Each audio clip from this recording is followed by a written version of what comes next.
We're live in the Brazil Times newsroom. I'm Frank Phillips reporting, and these are your morning headlines. This is your morning coffee with Frank. I've got my coffee. Well, I will in a little bit. And here are the headlines. We have a picture on the front page today of Saturday's inaugural Route 40 Fest in downtown Brazil. The Wabash Valley Rodders Car Club Cruise-In and Just Cruisin' DJ Charlie Tipton accepted donations and gave its 50-50 drawing to benefit the American Cancer Society.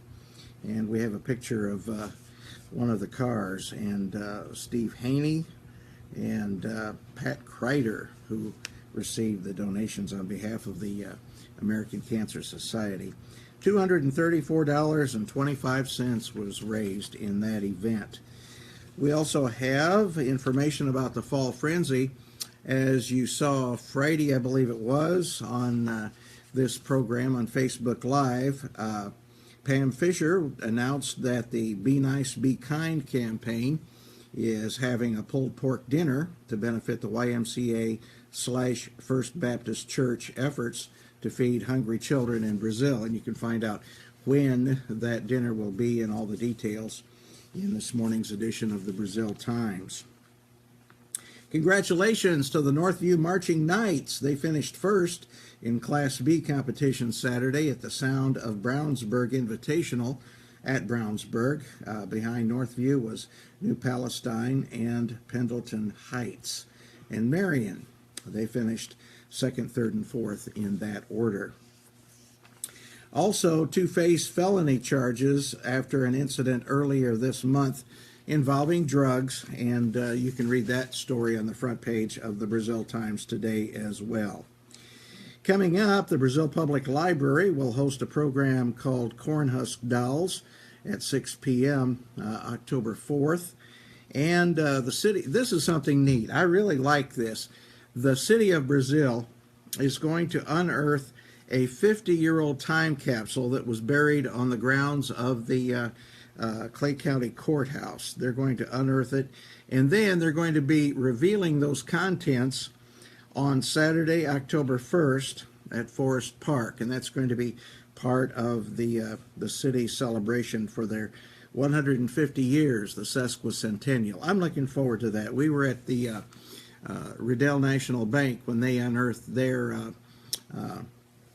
time capsule last year, and it was really neat, some of the things that were in there. It brought back a lot of memories, I think, for a lot of people. I expect this will be the same, so that will be cool.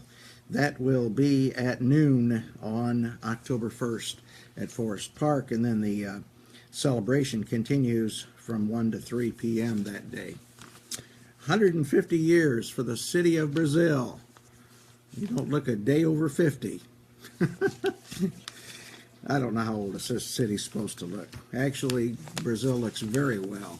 And congratulations to all you who have been around all your lives. I don't think anybody's been here 150 years, but I'll bet some of your family has been, and we appreciate the stewardship that you've given this city.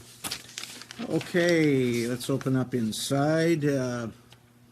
We have state news, and let's see, we see some of the campaign news. Just a few weeks left until the election, less than 50 days. Yay, right? Okay. Everybody I talk to says the same thing. They can't wait to get this thing over, and that's including some of the people who are really into politics. So we're looking forward to it too. Mary Lou Sarter.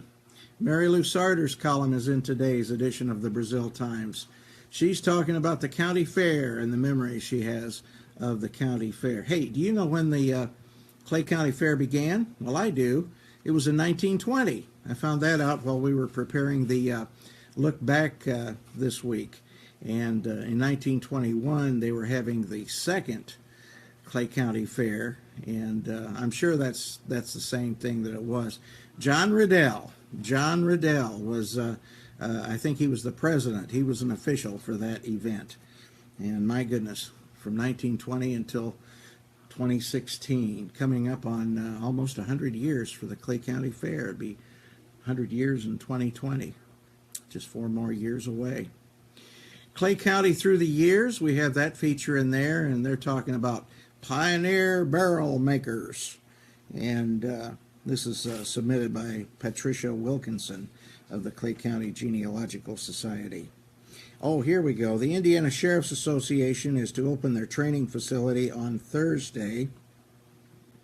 And so that's going to be down there, the same location as the Indiana Sheriff's Youth Camp, which is down in the old veterinarians facility on State Road 59 south of Brazil. And that's going to be a wonderful, wonderful thing for Indiana children. We're sorry to see Dr. Froderman close that particular facility. I know he's still taking care of animals, but it's certainly going to be put to good use, and that's a positive. Well, I see Rose Mary has joined us from the Brazil Family Restaurant. Alicia Franklin has joined us. Hi, Alicia. And Shannon Miller Walden Shacklet has joined us. All glad to see you folks today. Okay, here we go. If you have any comments to make, by the way, go ahead and make them, and I'll repeat them here so that we can get them on and maybe answer them if you have any questions, or if you don't have questions, just comments. We'll be glad to pass those on as well. The mayor has signed a Constitution Week proclamation, and he is pictured with Kathy Gilbert Regent for the Eliza Risley Stacy chapter of the Daughters of the American Revolution. And the week of September 17 to 23 is Constitution Week. Hey, Mitch Chalis is here now, too. Also, we have pictures from the Clay County Chamber of Commerce Golf Scramble last week. I was able to participate in that. We had a lot of fun. Got rained out early, but, you know, that happens when you're out golfing. Somebody suggested I take my golf club and my iron and hold it up in the air to make sure there's no lightning. I don't know what the purpose of that was, but anyway, I did not do that. Okay, we also have another photo from the night at the museum. Jim Rhodes had an exhibit of his work, Come Along and Ride This Train. I hope you got downstairs to see it. That was in the basement of the museum Saturday night, and we have a picture of Jim and some of his work there, courtesy of Vicki Mace. Thanks, Vicki. We appreciate you sending that in to us. And let's see, what else do we have? Well, we got sports. Boy, I just went right past the sports page. I'm sorry about that, Carrie. Didn't mean to overlook you there. Well, that's why my paper's kind of sticking together this morning. Hold on. Got to wet the finger. There we go. This is it. Okay, Northview claimed a 4-set volleyball battle with the Clay City Eels. Kerry Fox, our sports editor, wrote about that from Clay City. You can read about that. He also wrote about soccer. Rollo's hat trick paces Knights to a soccer win, and the Northview girls rally fell short against the Wildcats. So you can read about the boys and girls contest in today's edition of the Brazil Times as well. Also, boy, a lot of sports news today.